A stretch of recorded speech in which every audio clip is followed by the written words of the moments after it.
Chapter 22. Mr. Rochester had given me but 1 week's leave of absence. Yet a month elapsed before I quitted Gateshead. I wished to leave immediately after the funeral, but Georgiana entreated me to stay till she could get off to London, whither she was now at last invited by her uncle, Mr. Gibson, who had come down to direct his sister's interment and settle the family affairs. Georgiana said she dreaded being left alone with Eliza. From her she got neither sympathy in her dejection, support in her fears, nor aid in her preparations. So I bore with her feeble-minded wailings and selfish lamentations as well as I could, and did my best in sewing for her and packing her dresses.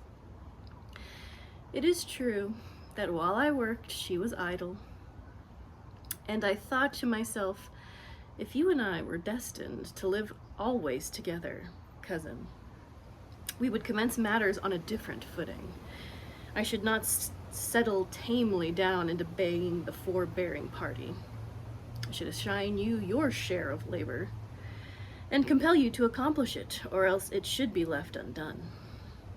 I should insist, also, on you keeping some of those drawling, half-insecure complaints hushed in your own breast. It is only because our connection happens to be very transitory and comes at a peculiarly mournful season that I consent thus to render it so patient and compliant on my part.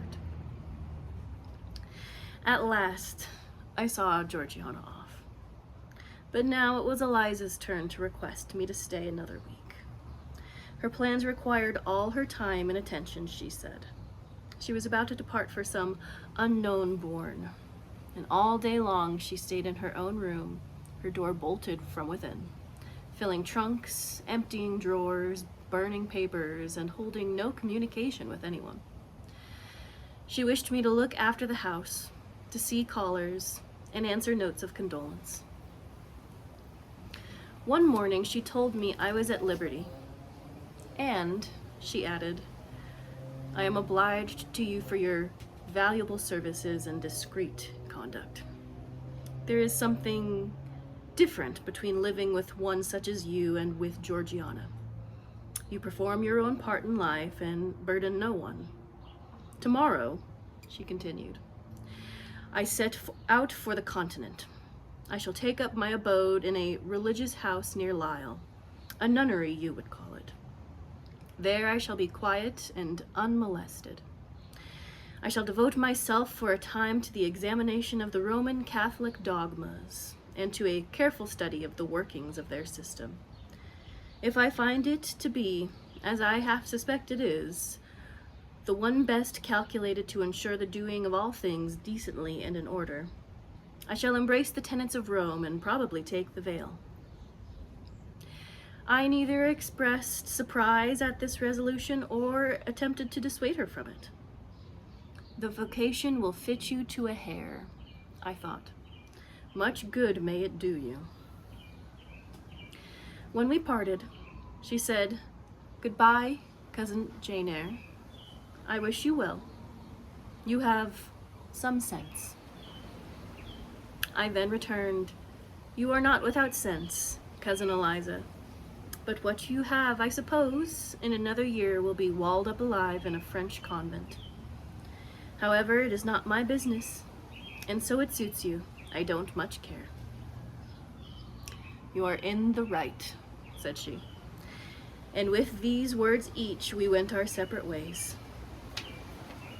As I shall not have occasion to refer either to her or her sister again, I may as well mention here that Georgiana made an advantageous match with a wealthy, worn-out man of fashion, and that Eliza actually took the veil and is at this day superior of the convent where she passed the period of her novitiate, in which she endowed with her fortune.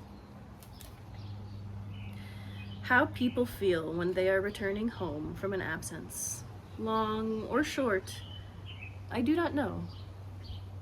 I had never experienced The sensation, I had known what it was to come back to Gateshead when a child after a long walk, to be scolded for looking cold or gloomy, and later what it was to come back from church to Lowood, to long for a plenteous meal and a good fire, and to be unable to get either.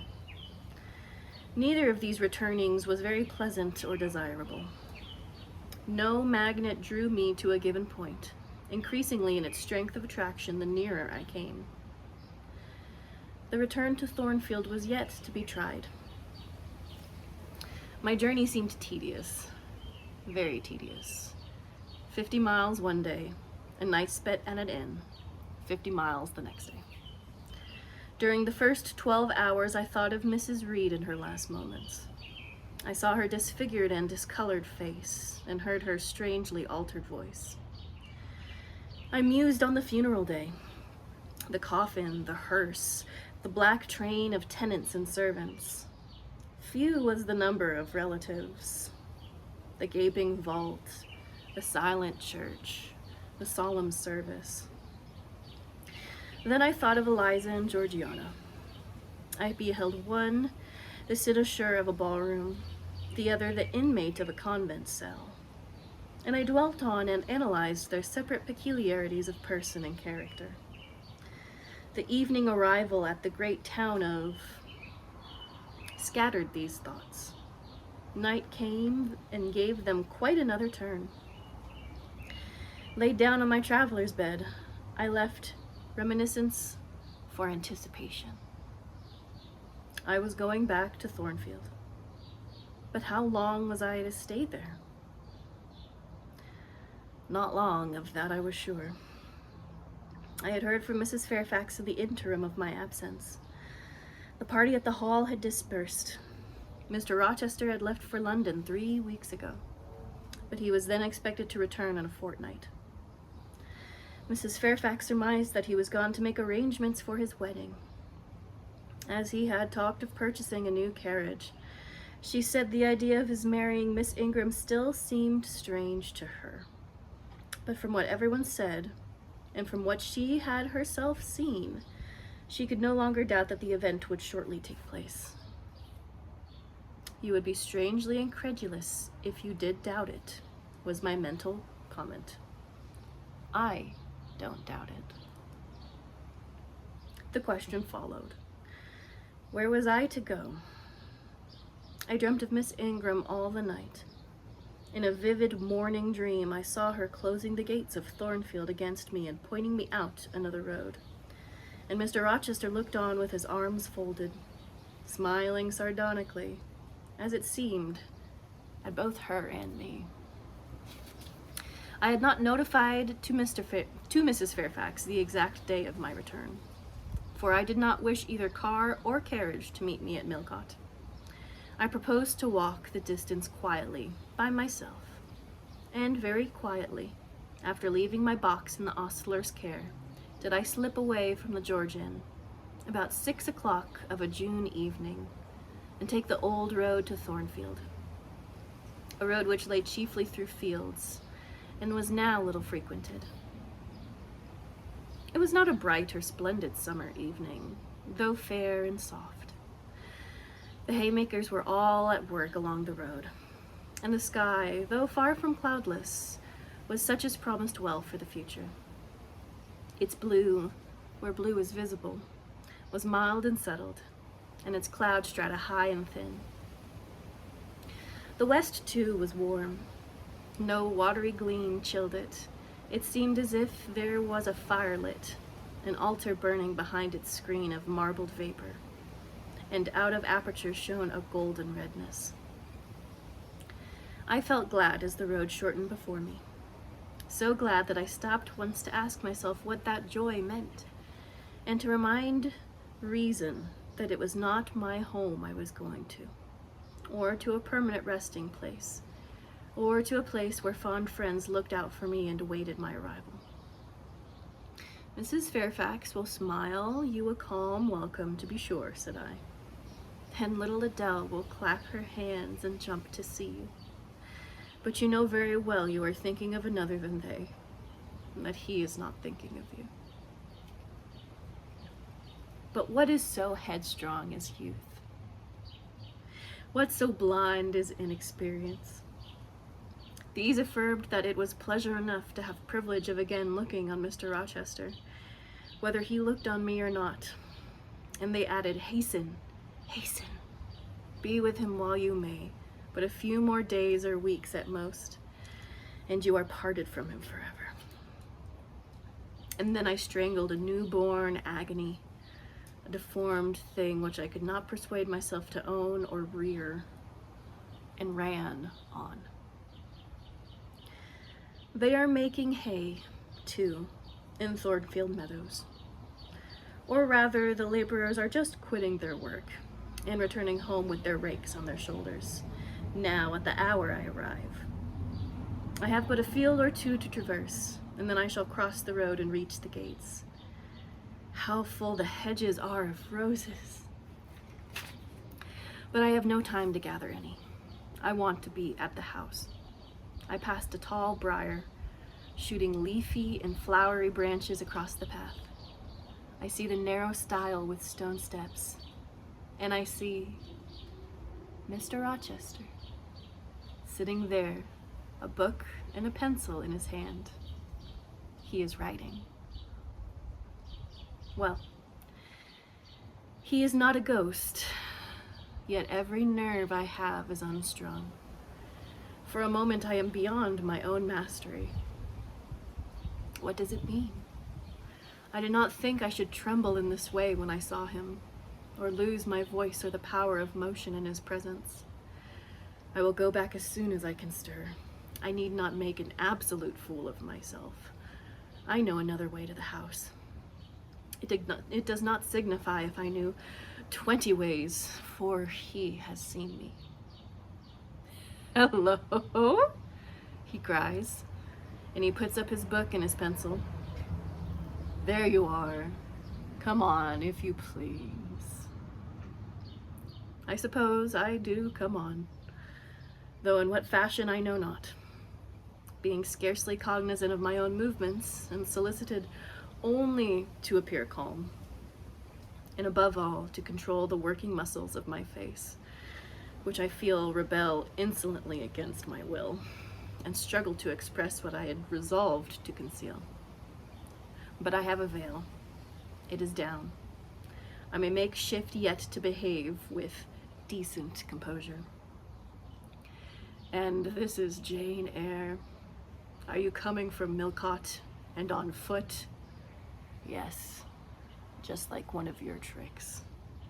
Not to send for a carriage and come clattering over street and road like a common mortal, but to steal into the vicinage of your home along with the twilight, just as if you were a dream or a shade. What the deuce have you done with yourself this last month? I have been with my aunt, sir, who is dead. A true Janian reply. Good angels be my guard. She comes from the other world, from the abode of the people of the dead, and tells me so when she meets me alone here in the gloaming. If I dared, I'd touch you to see if you are substance or shadow, you elf. But I'd soon offer to take hold of a blue ignis fatuus light in a marsh. Truant, truant, he added, when he paused an instant, absent from me a whole month, and forgetting me quite, I'll be sworn. I knew there would be pleasure in meeting my master again, even though broken by the fear that he was so soon to cease to be my master, and by the knowledge that I was nothing to him. But there was ever in Mr. Rochester, so at least I thought, such a wealth of the power of communicating happiness, that to taste but the crumbs he scattered to stray and stranger birds like me was to feast genially. His last words were balm. They seemed to imply that it imported something to him whether I forgot him or not. And he had spoken of Thornfield as my home. Would that it were my home. He did not leave the stile, and I hardly liked to ask to go by. I inquired soon if he had not been to London.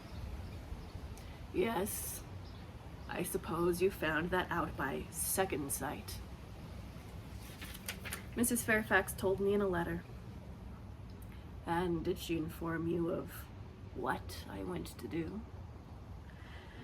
Oh, yes, sir. Everybody knew your errand.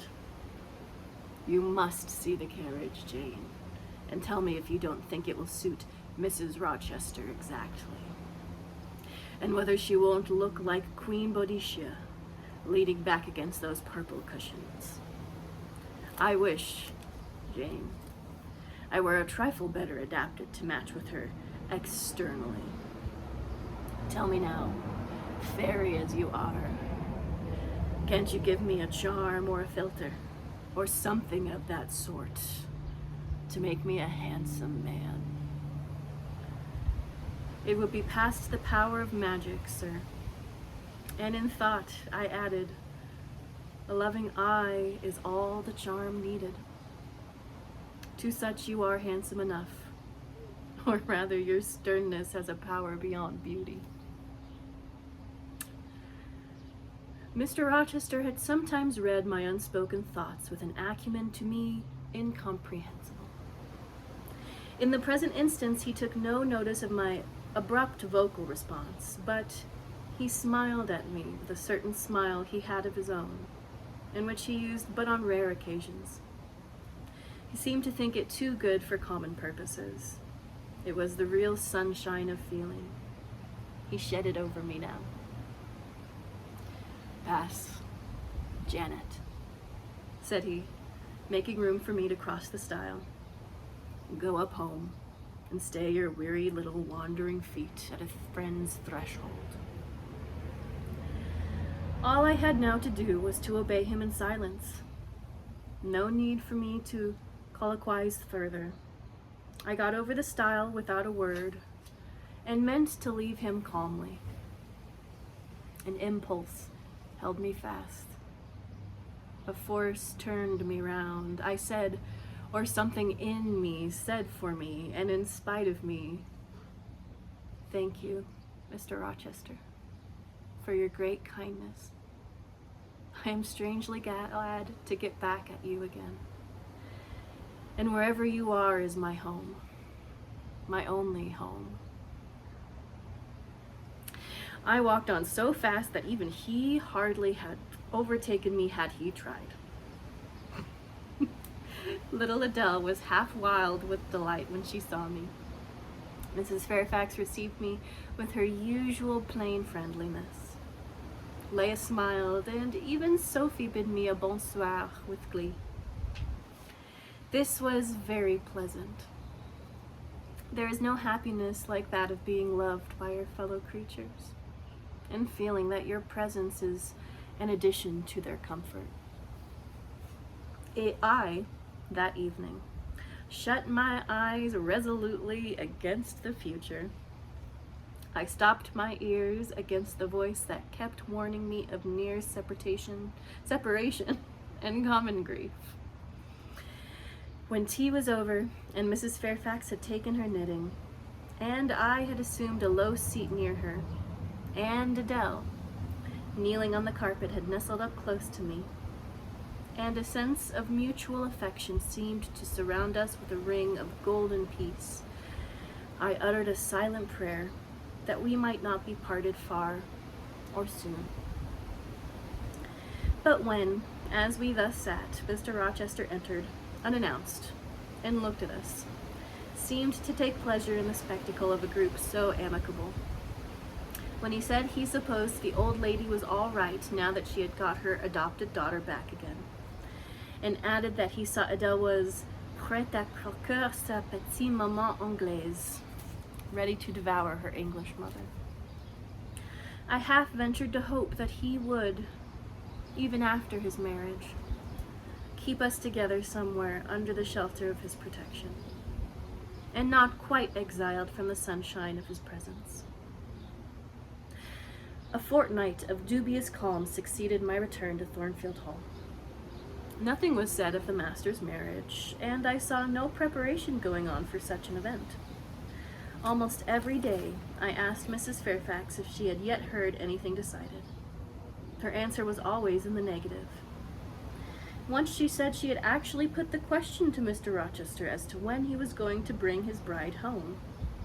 But he answered her only by a joke and one of his queer looks, and she could not tell what to make of him. One thing specially surprised me, and that was there were no journeyings backward and forward. No visits to Ingram Park. To be sure, it was 20 miles off on the borders of another county. But what was that distance to an ardent lover? To so practiced and indefatigable a horseman as Mr. Rochester, it would be but a morning's ride. I began to cherish hopes I had no right to conceive, that the match was broken off, that rumor had been mistaken, that one or both parties had changed their minds. I used to look at my master's face to see if it were sad or fierce, but I could not remember the time when it had been so uniformly clear of clouds or evil feelings. If, in the moments I and my pupil spent with him, I lacked spirits and sank into inevitable dejection, he became even gay. Never had he called me more frequently to his presence, never been kinder to me when there, and, alas, never had I loved him so well.